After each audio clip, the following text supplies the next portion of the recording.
ವೀಕ್ಷಕರೇ, ರೇಣುಕಾಸ್ವಾಮಿ ಕೊಲೆ ಕೇಸ್ನಲ್ಲಿ ಅತಿ ದೊಡ್ಡ ಟ್ವಿಸ್ಟ್ ಒಂದು ಸಿಕ್ಕಿದ್ದು, ನಟ ದರ್ಶನ್ ಅವರು ರೇಣುಕಾಸ್ವಾಮಿಯನ್ನ ಸಾಯಿಸಿಲ್ಲ ಅನ್ನೋದಕ್ಕೆ ಅತಿ ದೊಡ್ಡ ಸಾಕ್ಷಿಯೊಂದು ಸಿಕ್ಕಿದೆ.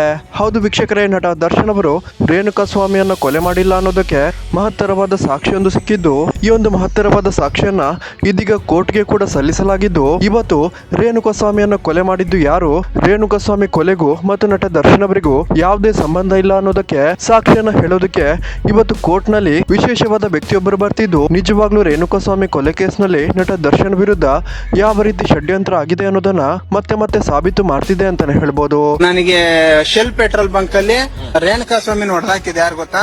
ನನ್ನ ತಂಗಿ ಮಗ ಅಂತ ದೀಪಕ್ ಅಂತ ಹೇಳಿದ್ರು. ಆವಾಗ ನಾನು ಇದನ್ನ ಎಷ್ಟು ದಿನ ಅಂತ ನಾನು ಮುಚ್ಚಿಡ್ಲಿ ಅನ್ಬಿಟ್ಟು ಇಮಿಡಿಯೇಟ್ಲಿ ನಾನು ಧೈರ್ಯ ಮಾಡಿ ನಿಮ್ಮ ಮಾಧ್ಯಮ ಮಿತ್ರರಿಗೆ ತಿಳಿಸ್ಬಿಟ್ಟು ನಾನು ಪೊಲೀಸ್ ಸ್ಟೇಷನ್ ಕಂಪ್ಲೇಂಟ್ ಕೊಡೋಣ ಅಂದ್ಬಿಟ್ಟು ಅವತ್ತೇ ಹೋಗಿ ಲೋಕಾಯುಕ್ತಕ್ಕೆ ಹೋಗಿ ಕಂಪ್ಲೇಂಟ್ ಕೊಡ ಅದನ್ನೆಲ್ಲ ಕೊಟ್ಟಿದ್ದೀನಿ. ವೀಕ್ಷಕರೇ, ನಮ್ಗೆಲ್ಲರಿಗೂ ಕೂಡ ಗೊತ್ತಿರೋ ಹಾಗೆ ಕಳೆದ ವರ್ಷ ನಟ ದರ್ಶನ್ ಅವರಿಗೆ ಕೋರ್ಟ್ ನಲ್ಲಿ ಬೇಲ್ ಕೂಡ ಸಿಕ್ಕಿತ್ತು.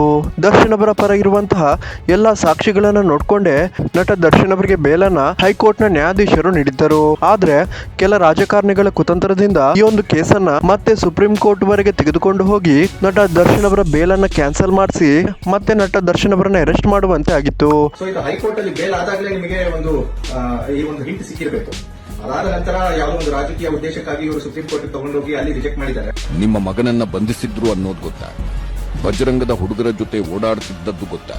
ನನಗೆ ಯಾವುದು ಗೊತ್ತಿಲ್ಲ. ಇದೆಲ್ಲವೂ ಕೂಡ ಕ್ಲಿಯರ್ ಆಗಿ ನಟ ದರ್ಶನ್ ಅವರ ವಿರುದ್ಧ ಷಡ್ಯಂತ್ರವನ್ನ ನಡೆಸಲಾಗಿದೆ ಅಂತ ಡೈರೆಕ್ಟ್ ಆಗಿ ಸಾಬೀತು ಮಾಡ್ತಿದ್ದು, ಇವತ್ತು ಹೇಗೂ ರೇಣುಕಾಸ್ವಾಮಿ ಕೊಲೆಯನ್ನ ಯಾರು ಮಾಡಿದ್ದು ಅಂತ ಸಾಕ್ಷಿ ಸಮೇತ ಸಾಬೀತು ಮಾಡಲು ಈ ವ್ಯಕ್ತಿ ಇವತ್ತು ಕೋರ್ಟ್ಗೆ ಹಾಜರಾಗಿದ್ದು, ನಟ ದರ್ಶನ್ ಅವರು ಆದಷ್ಟು ಬೇಗ ಈ ಒಂದು ಕೇಸ್ನಿಂದ ಮುಕ್ತರಾಗಿ ಹೊರಬರಲಿದ್ದಾರೆ ಅಂತಾನೆ ಹೇಳ್ಬಹುದಾಗಿದೆ. ವೀಕ್ಷಕರೇ, ನಿಮ್ಗೆ ಇದ್ರ ಬಗ್ಗೆ ಏನ್ ಅನಿಸುತ್ತೆ ಅನ್ನೋದನ್ನ ದಯವಿಟ್ಟು ಕಮೆಂಟ್ ಮೂಲಕ ತಿಳಿಸಿ.